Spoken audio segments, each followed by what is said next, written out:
फिर से आप लोग का इस चैनल पे स्वागत है। ज्ञान भंडार इस चैनल पे स्वागत है। आज हम लोग के लिए आपके लिए एक नया सेशन फिर से लाने वाले हैं। ये बायोलॉजी का है, जो कि कल हम लोग मतलब कि कल या परसों अपलोड किए थे। जो कि हम लोग स्तनधारी पशु के बारे में पढ़ रहे थे कि स्तनधारी पशु का क्या लक्षण होता है, एनिमल्स को कितने भागों में बांटा गया। ये थियोफ्रैक्टस नाम जो कि बॉटनी के फादर ऑफ बॉटनी जो थियोफ्रैक्टस थे, वो जो बॉटनी हम लोग पढ़ा रहे थे वो हम आगे चलेंगे और हम ये सेशन को आगे पूरा करते हैं। आज हम लोग प्लांट्स के बारे में पढ़ेंगे। ये अभी इंट्रोडक्शन ही चल रहा है। कल आज से हम थोड़ा सा लिविंग्स में बता देंगे, जो कि हम लोग जूलॉजी में जो फर्स्ट चैप्टर जो पढ़ाए थे। ये लिखिए आप लोग, प्लांट्स। प्लांट्स मीन्स होता है पौधा।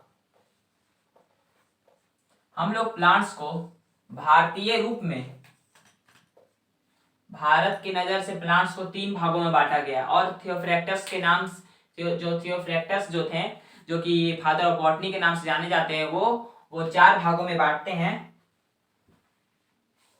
पहला नाम हम लोग लिख देते हैं,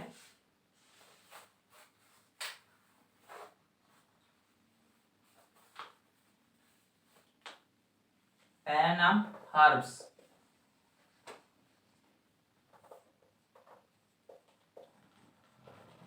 शर्ब्स एंड ट्रीज। हर्ब्स मतलब होता है साग। इसको हम लोग और हिंदी में बोलते हैं साग। और सर्ब्स को हम लोग ट्रीज, पेड़।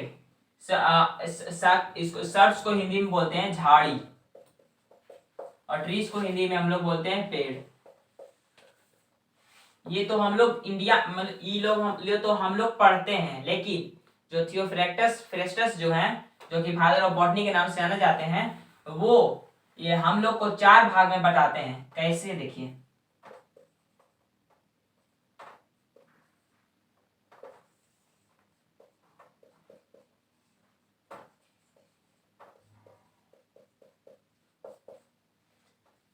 हर्ब्स,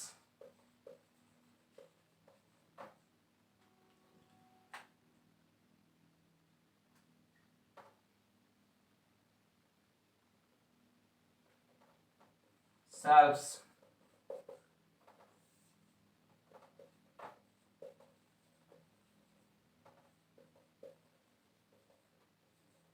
अंडर सर्ब्स मतलब उप झाड़ी, फिर ट्रीज। ये तो थियोफ्रैक्टस के थ्रू हम लोग 4 को पढ़ते हैं, पढ़ना पड़ता है। ये दोनों सेम ही है, लेकिन थियोफ्रैक्टस जो है वो इनको 2 भागों में बांटे हैं। ये अंडर सर्ब्स और हर्ब्स और ट्रीज, ये प्लांट्स के भाग हैं। और हम लोग फिर हर्ब्स का भी भाग पढ़ेंगे। उसके बाद हम लोग आएंगे लिविंग प्रोडक्ट्स में, जो फर्स्ट चैप्टर जूलॉजी का जो शुरू होता है। जूलॉजी, हम आप लोग से पूछते हैं जूलॉजी का जनक कौन है, तो आप लोग बताइएगा अरस्तु, क्योंकि हम कल या परसों सेशन में बताए थे। अब हम लोग पढ़ते हैं हर्ब्स, सर्ब्स और अंडर सर्ब्स और ट्रीज क्या है। ठीक है। और हम आप लोग को बता दें कि एक जो थियोफ्रैक्टस जो है वो एक बुक भी लिखे थे। उस बुक का नाम हिस्टोरिका प्लांटेरियम था। ये आप नोट कर लीजिएगा, यहाँ हम कर देते हैं नोट।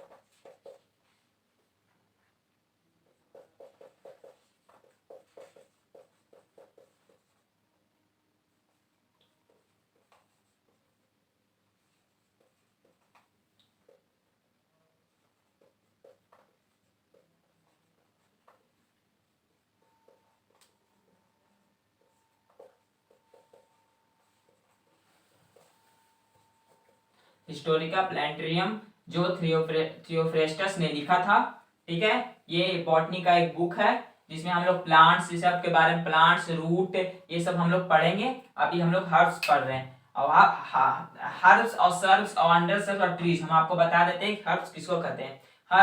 हर्ब्स जो कि तना जो सबसे कमजोर होता है, जो अपने बलबूते पे खड़ा नहीं हो सकता है। जैसे कि आप लोग एग्जाम्पल के तौर पे आप ले सकते हैं एक शिशु को, जो कि अगर एक बच्चा आपको जब उसको पकड़ के खड़ा कराइएगा तभी वो खड़ा हो सकता है, अगर अन्यथा नहीं। तो एक वही है, जब तक ये इसको सहारा ना मिले तब तक ये खड़ा नहीं हो सकता है। इसको अगर एग्जाम्पल के तौर पे हम लोग मानते हैं, साग, पालक का साग देखे हैं, वो जैसे कि एग्जाम्पल है, आप उसको जब तक उसको हाथ से पकड़ के खड़ा नहीं कीजिएगा तो वो खड़ा नहीं होगा, वो झुका ही रह जाएगा, वो गिर जाएगा। और ये सब्स, इसको कहते हैं मीडियम में, ये खड़ा तो हो जाता है लेकिन उस तरह से खड़ा नहीं हो पाता है जिस तरह इसको होना चाहिए था। लेकिन ये खड़ा तो हो ही जाता है, और इसी के थ्रू ये दोनों सेम है, इसमें थोड़ा सा भी डिफरेंस नहीं है। लेकिन हाँ, अगर ये जो थियोफ्रेस्टस जो है, ये सिर्फ बांटे हैं इसको कहने पर कि सर्ब्स और अंडरसर्ब्स, इसको दो भाग में पढ़ने के लिए। और हम लोग इंडिया के तौर पर मान्यता हम लोग को 3 को दिए गए हैं, लेकिन जब जब हम थियोफ्रेस्टस के बारे में पढ़ रहे हैं तो इसको पढ़ना आवश्यक है। कितने लोग इसको छोड़ देते हैं क्योंकि कि ये दोनों में अंतर नहीं है, लेकिन थोड़ा सा भी डिफरेंस रहता है। सर्ब्स झाड़ी,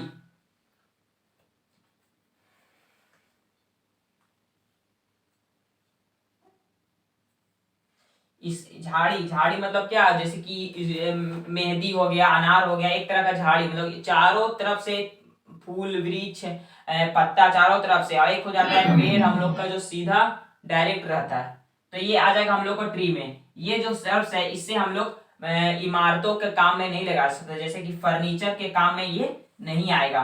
आएगा कौन, ट्री, ठीक है। फिर झाड़ी के बाद फिर ये होता है उप झाड़ी, मतलब कि जब जैसे कि ये कमजोर है, ये अपने खुद से बलबूते नहीं खुद के बलबूते पे खड़ा नहीं हो सकता है, फिर ये खुद के बलबूते पे खड़ा होता है लेकिन उस तरह नहीं होता है जिस तरह होना चाहिए, उतना मजबूती नहीं होता है जो हम लोग को छांव दे सके। फिर उसके बाद इससे थोड़ा सा मीडियम से ऊपर थोड़ा सा आता है, ये हम लोग को छांव देता है लेकिन उस तरह नहीं, और सबसे मजबूती होता है हम लोग का ट्री। जैसे ट्री में हम लोग आ गया बरगद, जैसे कि आ गया आम, जैसे कि आ गया आप लोग का पीपल, ये सबसे हम लोग फर्नीचर का निर्माण करते थे। ये भी कर सकते हैं हम लोग कि इमारतों में फर्नीचरों का निर्माण करते हैं। कोई भी इस सेक्शन में कोई भी डाउट होगा तो हम कमेंट करके जरूर बताइएगा।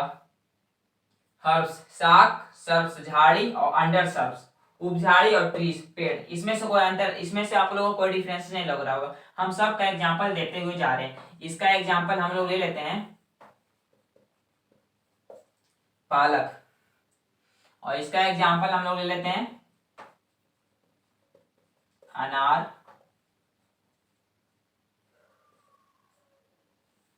मेहंदी, और पेड़ में तो आप लोग ये भी सेम ही आता है। एग्जांपल में आप अनार भी ले सकते हैं या पेड़ मेहंदी भी ले सकते हैं।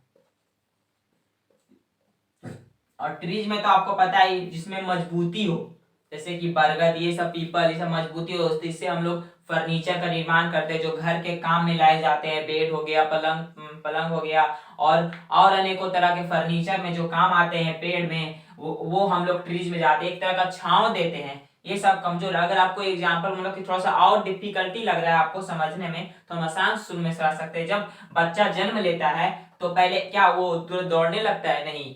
क्यों? बच्चा को जन्म लिया तो उसको अगर आप खड़ा होकर चलवाइएगा तो चलेगा। जैसे कि ये कमजोर तना इसका रहता है, तो इसको आप हाथ से पकड़िएगा तो खड़ा रहेगा। और उसमें एक शिशु है जो उसको खड़ा कीजिएगा तो फिर उसका फिर धीरे धीरे उम्र बढ़ता है तो वो धीरे धीरे चलना सीखता है, फिर चलते चलते फिर दौड़ने लगता है। तो ये हमारे दौड़ने के तौर पे हम लोग पेड़ को एग्जाम्पल ले सकते हैं, और धीरे धीरे चलने के लिए सर्ब्स और अंडर सर्ब्स का एग्जाम्पल ले सकते हैं। और जो शिशु के दौर पर अगर जो बच्चा चल रहा है तो उसे हर्ब्स के दौर पर ले सकते हैं। यह मेरा सिंपल सा एग्जाम्पल था। अगर इस समझ में आया तो बताइएगा, नहीं समझ में आया तो कमेंट कीजिएगा, फिर से समझा देंगे। ठीक है, ये हो गया आपका। और हम लोग इस सब का डिफिनेशन लिखा देंगे, herbs, shrubs, under shrubs, trees, इतना आप लोग पहले लिख लीजिए, ये जरूर नोट कीजिएगा।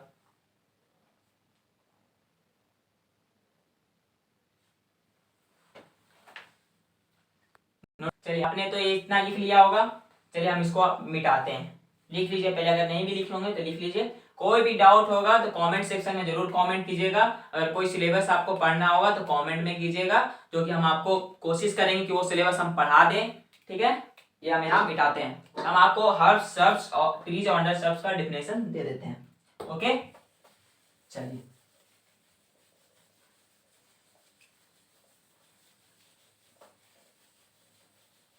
हम आपसे क्वेश्चन भी पूछते जाएंगे पिछले में। चलिए हम आप लोग से एक क्वेश्चन भी पूछ लेते हैं। जो पिछले में जो वीडियो हम बनाए थे लोग मेरे जो एक सेशन आया था उसमें हम पढ़ाए थे, तो उसमें से एक क्वेश्चन हम आप लोग से पूछते हैं। क्या, देख लिए, फादर ऑफ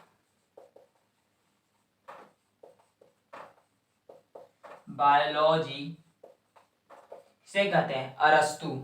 ये सब ध्यान में रखिएगा, हम इसको बताए हुए, ये आपको रिपीट के लिए हम बता रहे हैं। अगर अगर आपको ये सेशन देखना है तो ये मेरे पिछले वाले वीडियो में पार्ट 1 में बायोलॉजी का इंट्रोडक्शन पार्ट 1 में देख लीजिएगा। ये भी एक तरह का इंट्रोडक्शन ही है। आज हम जो जूलॉजी का फर्स्ट चैप्टर बताएंगे वो होगा introduction, living things and non living things. वो थोड़ा सा ही बताएंगे, बाकी हम कल बताएंगे आपको। वो उसके बाद फिर आपका सेशन स्टार्ट हो जाएगा टॉपिक वाइज। ठीक है, ये सब याद रखिएगा। अब पूछ देगा फादर ऑफ जूलॉजी,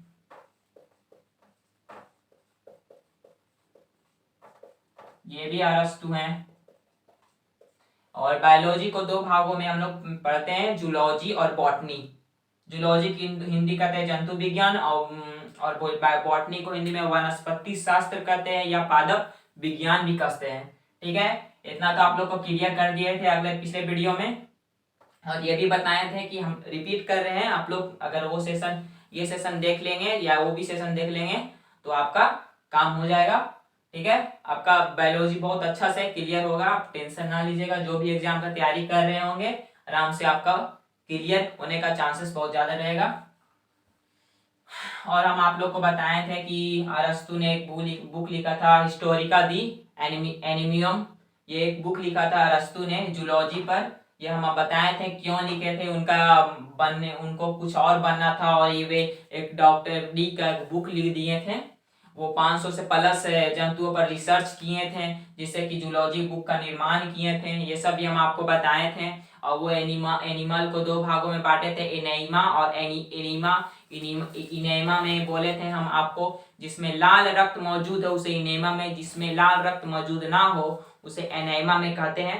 इनेमा जैसे कि हम आप लोग को एग्जांपल दिए थे, स्तनधारी पशु, मेढक, ये सब जिसमें रीढ़ की हड्डी हो उसमें लाल रक्त पाया जाता है। ये सब हम आपको बताए थे, ये सब आप बता दिए थे। और जो हम अब अभी पढ़ा रहे हैं प्लांट के बारे में, हम आप लोग को दिखाते हैं हर्ब्स, सर्ब्स और अंडर सर्ब्स और ट्रीज, ये सब हम आपको लिखवाते हैं। ठीक है, इतना तक कोई भी डाउट हो तो जरूर बताइएगा।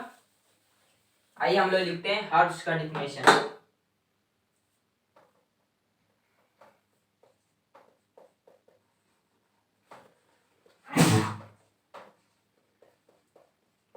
देखिए, हम लोग इसको साग को, अगर आपको उतना समझ में नहीं आ रहा तो हम इसको साग भी कह सकते हैं।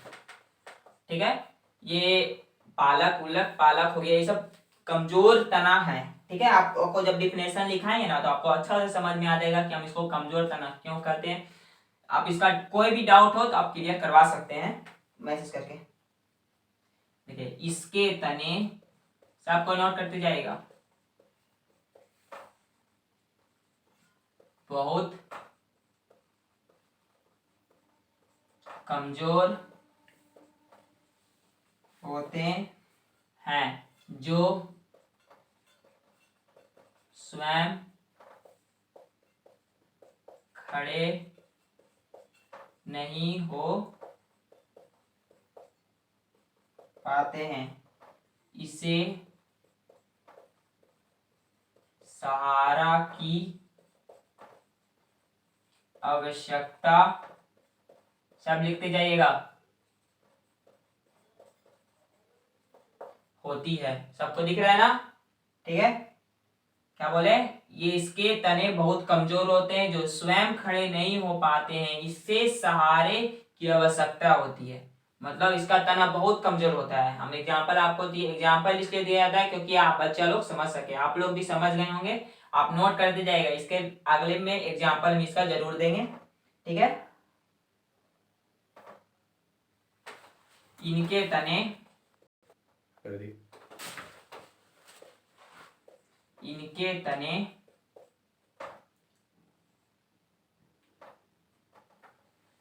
ऊडी, आपको पता है ऊडी किसको कहते हैं? ऊडी लकड़ी को कहते हैं। इसको और हिंदी बोले तो काष्ठीय,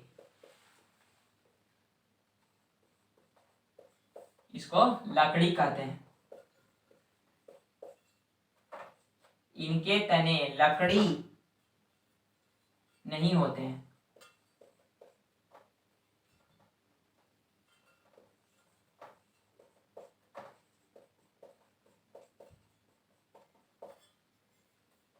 ये प्रायः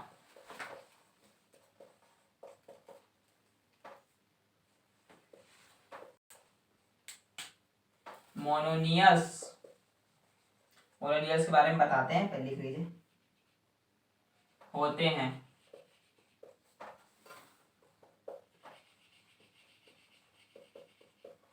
अर्थात इनका जीवन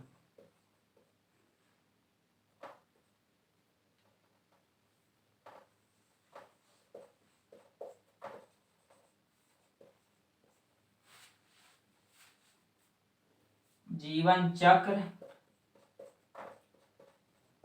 एक ही मौसम पर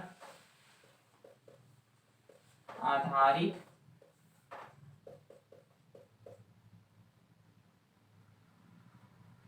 होता है, मतलब आधारित हो जाता है, होता है या पूरा हो जाता है, ठीक है, इसको वही कहते हैं। ठीक है, एग्जाम्पल में हम लोग ले लेते हैं सभी क्रॉप्स। क्रॉप्स मीन्स पता है ना आप लोगों को क्या कहा जाता है? क्रॉप्स मीन्स फसल होता है। ये सब हल्का हल्का पॉइंट आप लोग ध्यान रखिएगा। सभी प्रकार के क्रॉप्स,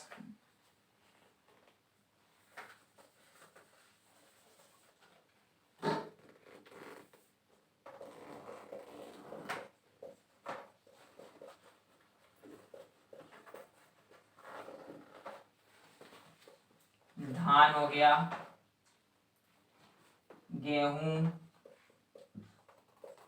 मक्का, ये सब आप गेहूं देखे ना, गेहूं कितना पतला रहता है, उसे सहारे की जरूरत होती है। वो हवा आता है, एक झोंका आता है, वो गिर जाता है, उसे सहारे की बहुत जरूरत होती है। ये सब एग्जाम्पल है, आपको नहीं समझ में आया तो एग्जाम्पल के तौर पे हम आपको समझाया जा रहा है।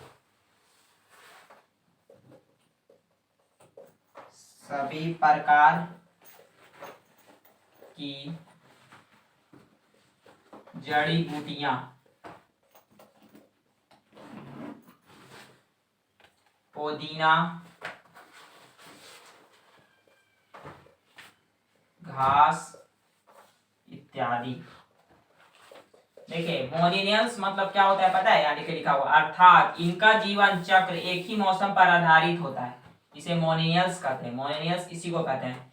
और ये बता दे आपको, देखिए ये घास बोले, ठीक है, और आपसे कोई पूछ दे कि बताओ बहुआ कि ये बांस ये कौन सा में आते हैं? हर्ष में आते हैं कि सर्प्स में आते हैं कि अंडर सर्प में आते हैं कि ट्रीज में आते हैं? तो आप हो जाएंगे कंफ्यूजन। क्यों? क्योंकि बांस क्या है? बांस एक घास है, तो घास है तो उसमें बांस किस में आएंगे? हर्ष में। इसको हर्ष को अगर ज्यादातर बोलेगा, ये जड़ी बूटी पर कुछ ज्यादा ही ध्यान देता है हर्ब्स, ठीक है, ये आप लोग गौर कीजिएगा। ठीक है, उसके बाद हर्ब्स लिख लिए आप लोग, लिख लीजिए हर्ब्स, उसका फिर हम सर्ब्स लिखाएंगे।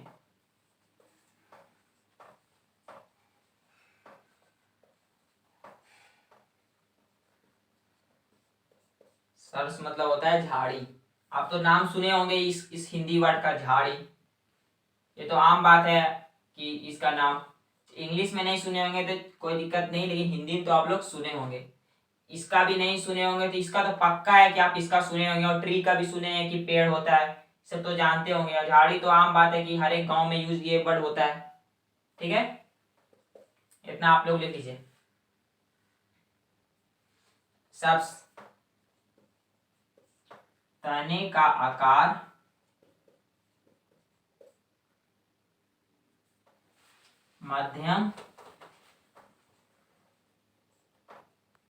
मध्यम श्रेणी का होता है।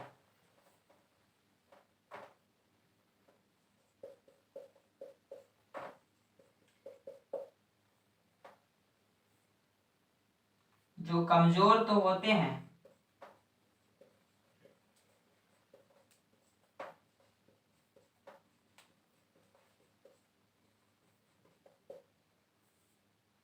परंतु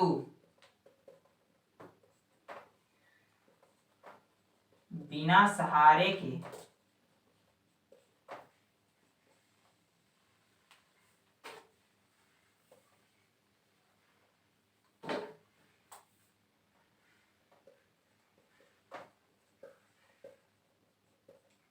कमजोर, बिना सहारे के सॉरी गलती से लिखा गया, बिना सहारे के खड़े हो जाते हैं।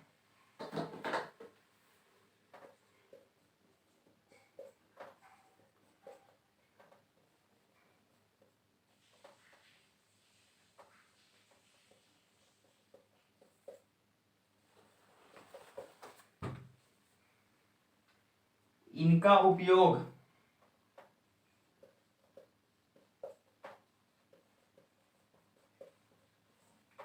जलावन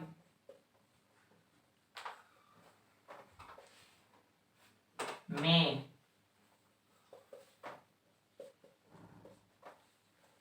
काम आता है। अधिकतर लोग ठंडी में जलावन के रूप में इसका काम उपयोग करते हैं। ठीक है, इतना तक कोई डाउट?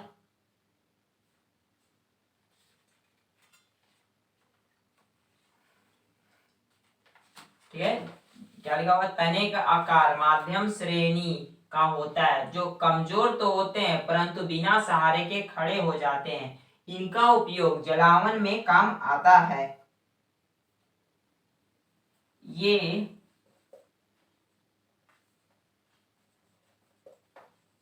इमारती कार्य में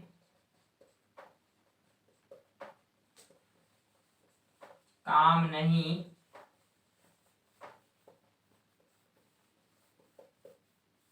आते हैं। झाड़ी यह प्रायः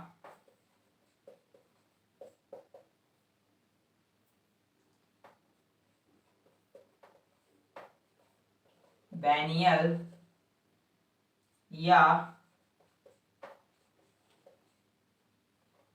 पीनियल अर्थात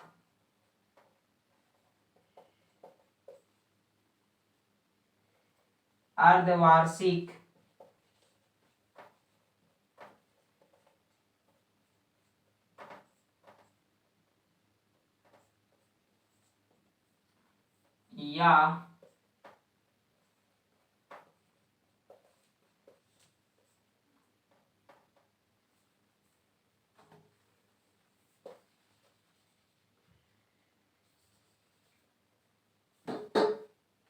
या वार्षिक होते हैं।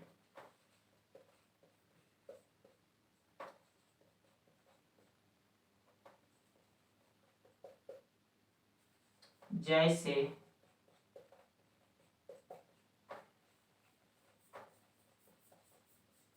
अनार,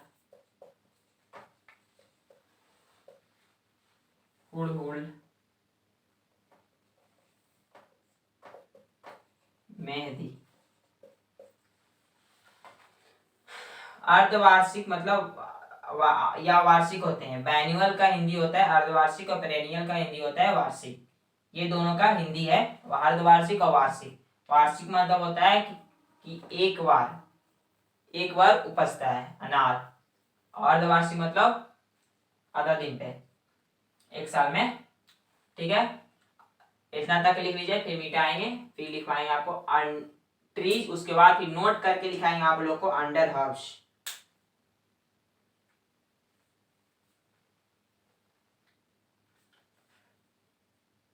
लिख लिए आप लोग? मिटाते हैं। इतना तक आप लोगों को कोई डाउट? कोई भी डाउट होगा कमेंट सेक्शन में जरूर पूछिएगा।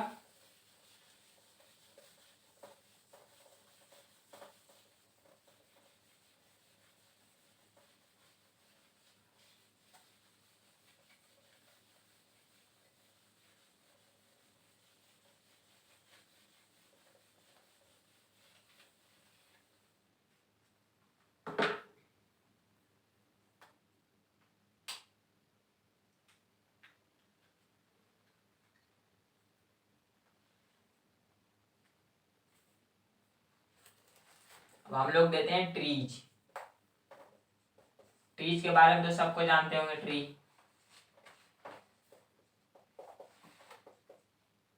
ये बड़े आकार के होते हैं।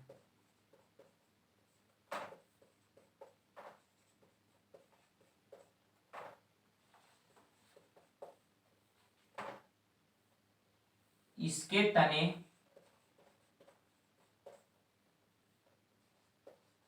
बहुत मजबूत होते हैं।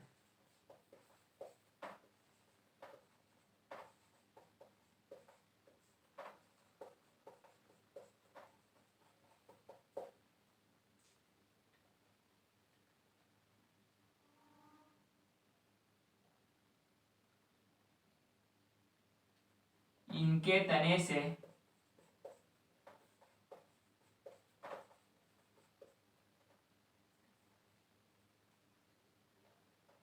विभिन्न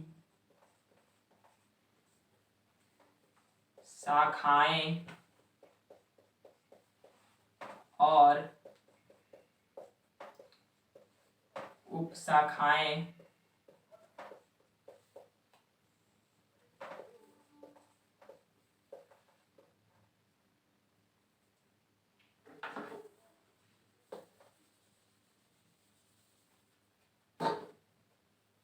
निकलते हैं।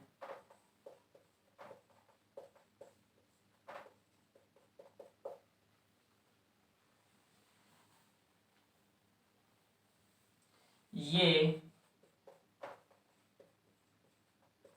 लकड़ी होते हैं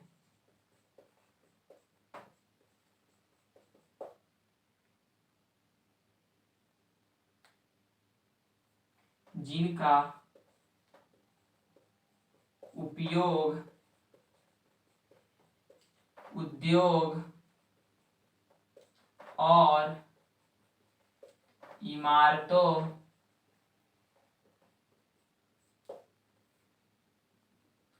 के कार्य के लिए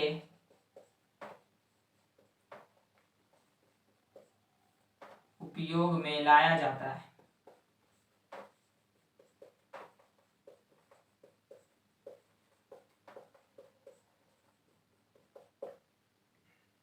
जो पराया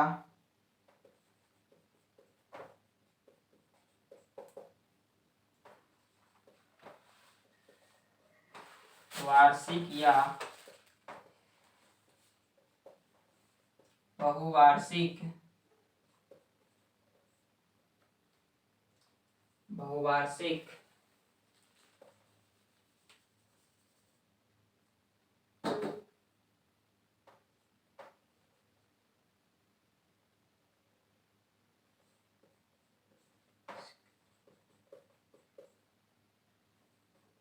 होते हैं, जैसे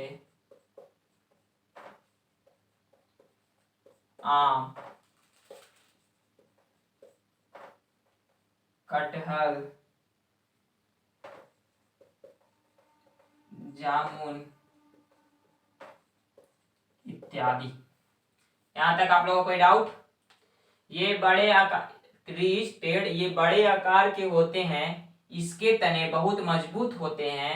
इनके तने से विभिन्न शाखाएं और उप शाखाएं निकलते हैं। ये लकड़ी होते हैं जिनका उपयोग उद्योग और इमारतों कार्य में उपयोग किए जाते हैं। उद्योग मतलब और इमारतों कार्य में क्या लाया जाता है? कार्य केवाड़ी हो गया, आपका सोफा हो गया, पलंग हो गया, ये सब कार्य में लाए जाते हैं। ये सब लकड़ियों के निर्माण से बनते हैं, ना कि हर्ष और सर्प से। हर्ष सर्प तो एक तना टाइप का होता है, इतना पतला होता है कि उसको हाथ से लेके खड़ा किया जाता है। और झाड़ी, अब तो झाड़ी से तो इतना बड़ा बेड तो बना नहीं सकते हैं। ये तो आप लोग पे डिपेंडेड है कि आप क्या कर सकते हैं।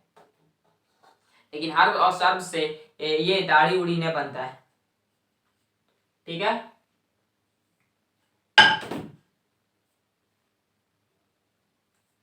चलिए इतना तक आप लोग लिख लिए। ठीक है, आगे पढ़ते हैं।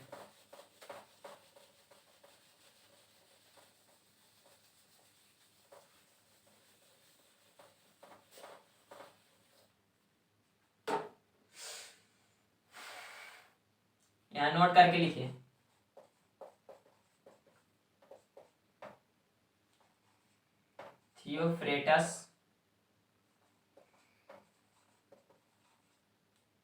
थियोफ्रेटस ने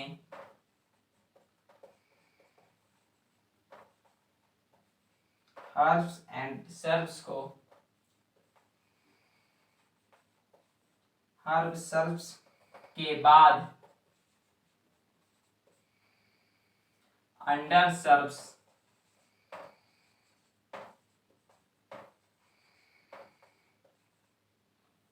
सर्ब्स की कल्पना की।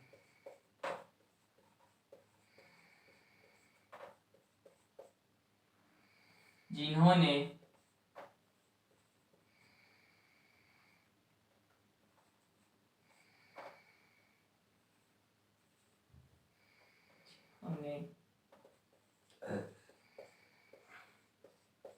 कहा कि जिनके जड़ से ही कई तने शाखाएं की तरह, जिनके जड़ से ही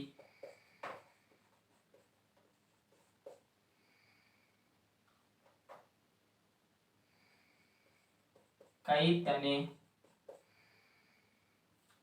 शाखाओं की तरह विभिन्न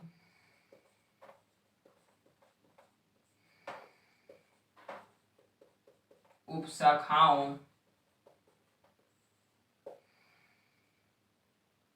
में बटे होते हैं।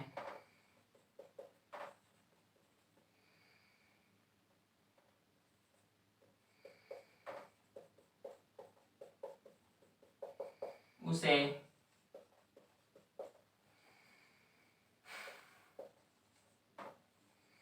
अंडर सर्ब्स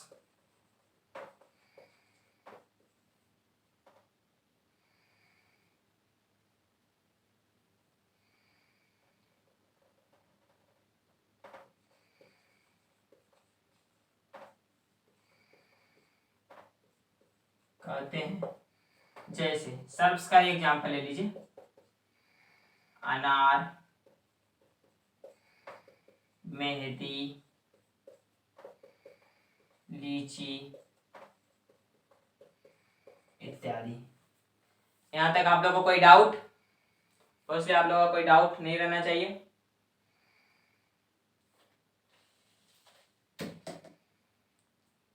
ठीक है, थोड़ा सा 2 मिनट का ब्रेक लेते हैं।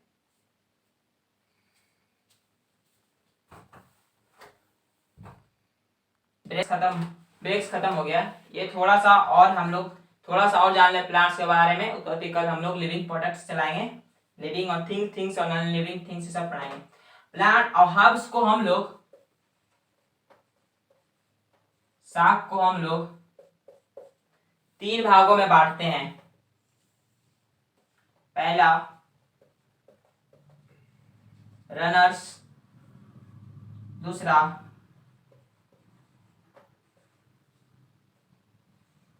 क्रीपर्स, तीसरा क्लाइंबर्स। रनर्स को हिंदी में धावकों कहते हैं। क्रीप्स को हिंदी में लताएं कहते हैं। क्लाइंबर्स में तो आप लोग जानते हैं कि जो पर्वतीय, उसको कहते हैं रनर्स। एग्जाम्पल आप लोग ले लीजिए पुदीना को। क्रीपर्स, इसे मनी प्लांट, लताएं जिसकी जो लती होते हैं उसको हम लोग क्रीपर्स कहते हैं। जैसे कि कद्दू का लती हो गया, सीम का लती हो गया, मनी प्लांट का लती हो गया, इसको क्रीपर्स में कहते हैं।